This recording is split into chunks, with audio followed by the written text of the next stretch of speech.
Amanda Hale had always dreamed of adventure.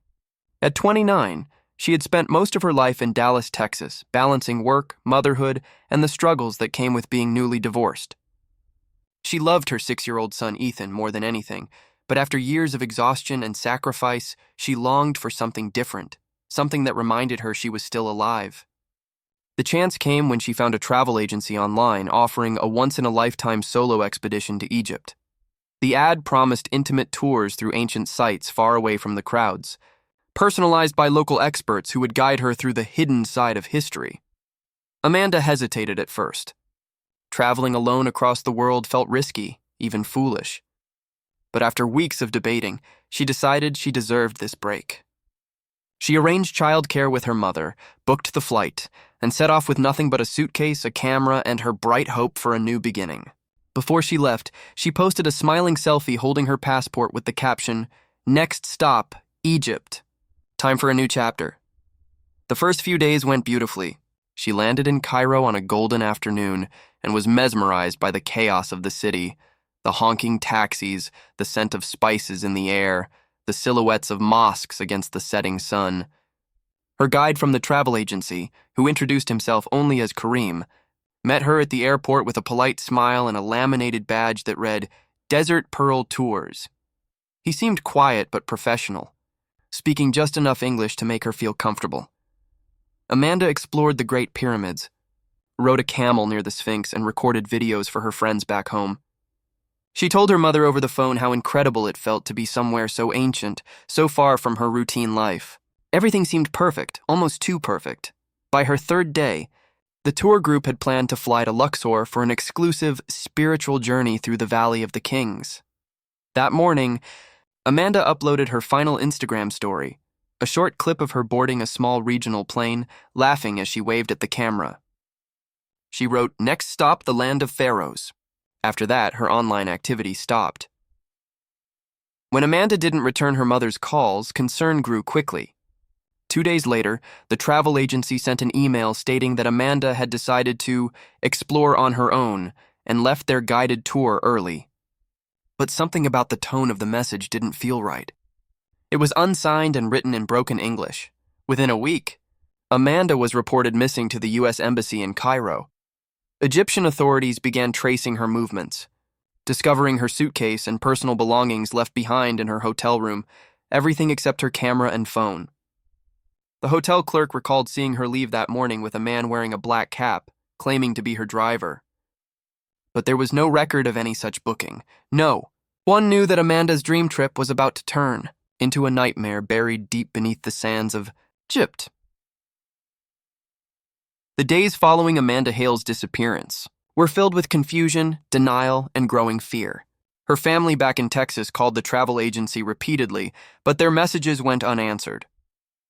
The agency's website, once polished and full of vibrant tour photos, suddenly went offline. When they tried to reach Kareem, the supposed tour guide, his phone number was no longer in service. It was as if every trace of her trip had been carefully erased. In Egypt, the investigation began slowly. The authorities received the missing person report from the U.S. Embassy, but treated it like a routine case. Tourists went missing from time to time, lost, robbed, or occasionally choosing to vanish for personal reasons. Amanda's situation seemed no different at first. But when police checked her travel records, they found something strange. Her flight to Luxor had been confirmed, but her name was never recorded as arriving at the destination. Instead, airport security footage showed her exiting the terminal and walking toward a waiting black SUV. The driver's face was hidden by sunglasses and a hat, and the license plate had been partially removed. The vehicle drove away from the cameras and disappeared into the busy streets. Investigators searched Amanda's last known hotel in Cairo. Her suitcase was found neatly packed in the corner of her room, her passport resting on the nightstand, and her wallet still inside her purse. There were no signs of a struggle. It looked as if she had planned to return shortly, yet her bed was untouched. The hotel staff said she left after breakfast, cheerful and excited, saying she was going to meet someone from the travel group for a special tour. No one saw her again. 2 weeks later, a breakthrough came from an unexpected source. A young German tourist uploaded a travel vlog on YouTube showing his day trip near Luxor. In the background of one of his clips, investigators spotted a woman who matched Amanda's description, wearing the same white dress she had posted about online. She appeared to be following a group of men near an excavation site marked with no entry signs. The video was blurry, but her body language seemed hesitant, almost fearful. That short, unnoticed clip became the only known evidence placing her near Luxor after she vanished from. Cairo authorities began to suspect Amanda had fallen, victim to a trafficking network operating under the cover of tourism. The region was known for smuggling antiquities, and foreigners were sometimes used to transport artifacts without realizing it. Her missing camera raised more questions. Had she accidentally recorded something she wasn't supposed to see? As days turned into weeks, the official investigation lost momentum. The U.S. Embassy issued a statement urging anyone with information to come forward, but there were no new leads. Privately, Amanda's mother refused to give up. She shared her daughter's story online, pleading for help and funding independent searches. Then one night, she received an anonymous email containing only one sentence. "Your daughter is beneath the sands where the kings sleep." It was the first hint that Amanda's disappearance wasn't random at all. Months after Amanda Hale's disappearance, Egypt had all but forgotten her name. Tourists came and went, news cycles moved on, and the desert winds buried what was left of her story. But far from the cities, in the ancient lands of Abydos, a new archaeological team made a discovery that would bring her name back into the light. While excavating what was believed to be an unrecorded tunnel system linked to a forgotten pharaoh's tomb, they stumbled upon something that didn't belong to history. At first, it was just an unusual piece of fabric, a torn piece of modern clothing half buried in the sand.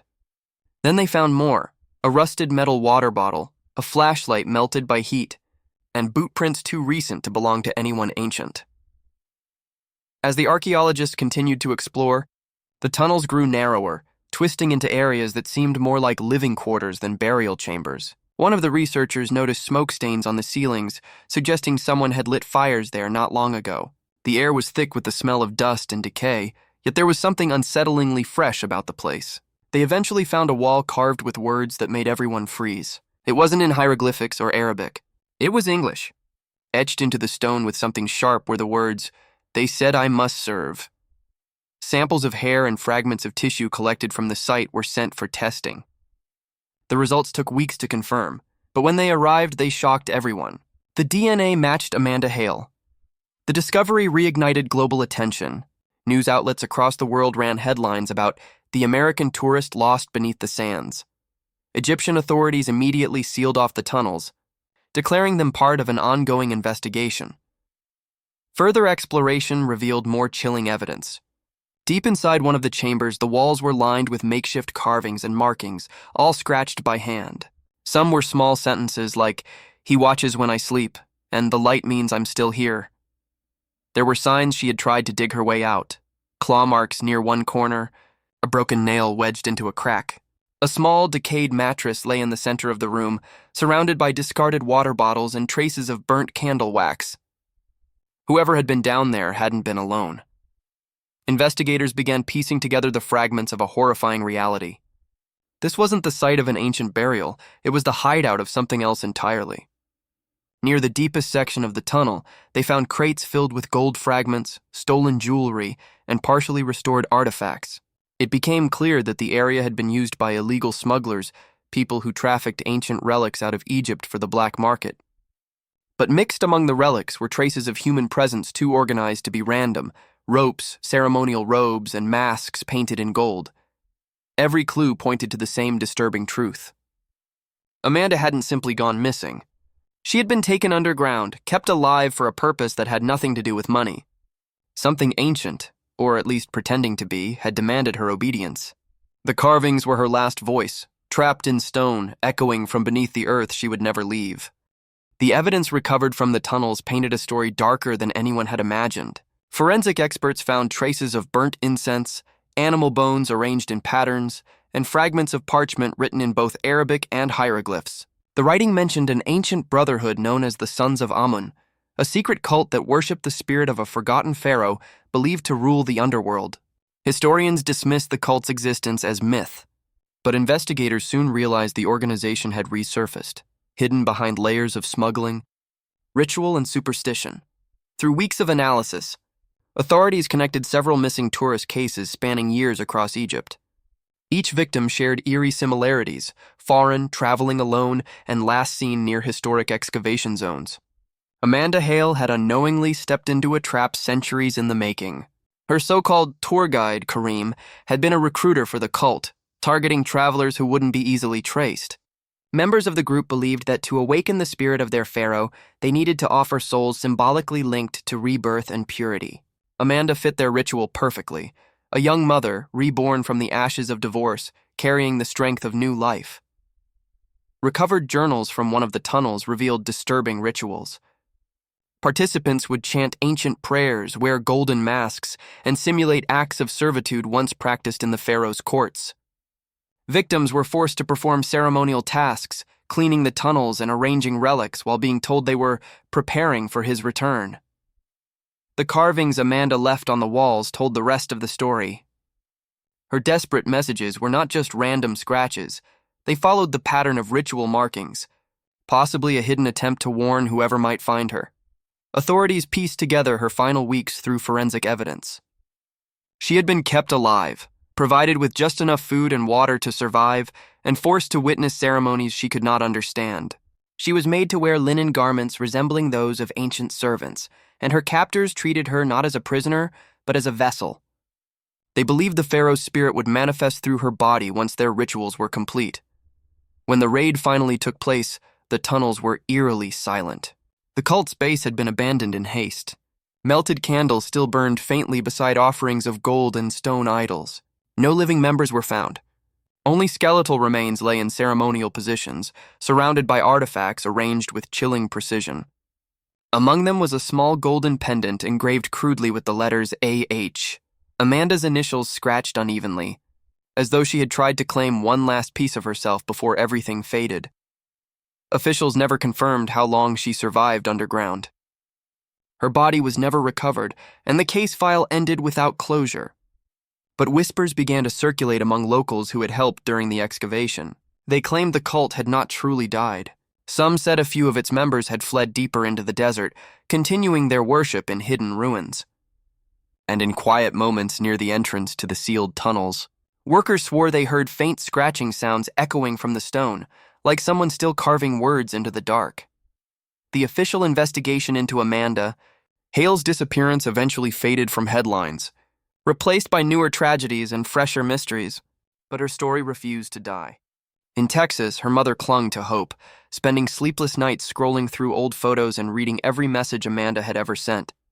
She kept her daughter's last voicemail saved on her phone, a short recording filled with laughter, made just before she boarded that plane to Egypt. It was the only sound that reminded her Amanda had once been safe, alive, and full of dreams. Months turned into years, and yet fragments of Amanda's case continued to resurface in unsettling ways. A private investigator hired by her family uncovered evidence that the cult known as the Sons of Amun might still be active. He found encrypted chat groups on the dark web discussing rituals meant to awaken the Golden King, with references to a foreign tea, mother who had fulfilled her destiny. Authorities dismissed these findings as online hoaxes, but for those who had studied Amanda's case closely, the coincidences were too strong to ignore. Then came the package. One quiet morning, Amanda's mother discovered a small parcel on her porch with no return address. Inside was her daughter's missing camera, its outer casing covered in a fine layer of sand. The memory card was still intact. There was only one file stored on it, a 30-second video. The footage showed Amanda sitting in near total darkness, her face lit by a faint flame. Her skin looked pale and bruised, her eyes hollow but aware. The sound of chanting echoed faintly in the background. She looked directly at the camera and tried to speak, but the first few words were too faint to hear. After audio restoration, experts revealed her last phrase clearly: "He's waking up." Then the screen went black. The Egyptian authorities reopened the case briefly, but they never confirmed where the footage had been recorded. The tunnels where Amanda was last traced were permanently sealed under government orders, declared unsafe due to structural collapse. Yet locals living near Abydos continued to whisper about the site. They claimed that at night, strange lights flickered beneath the sand, and the ground itself seemed to hum with a low vibration. Some said they saw ghostly shapes moving through the desert haze. Others swore they heard a woman's voice crying faintly for help in English. Archaeologists who worked on nearby excavations began reporting odd disturbances. Tools went missing, tents were slashed open during the night, and carved messages appeared on stone fragments no one had touched. One message, translated from rough English, read, "I still serve." Amanda's story became the subject of documentaries, online forums, and endless speculation. Some believed she had been sacrificed in an ancient ritual. Others thought she was still alive, held somewhere deep within the desert's labyrinth. But the truth was buried with her, hidden beneath centuries of sand and silence. And when the wind blows across Abydos on quiet nights, the workers still claim to hear her voice, soft, distant, and carried by the shifting dunes, whispering the same words over and over again, "I must serve the Pharaoh."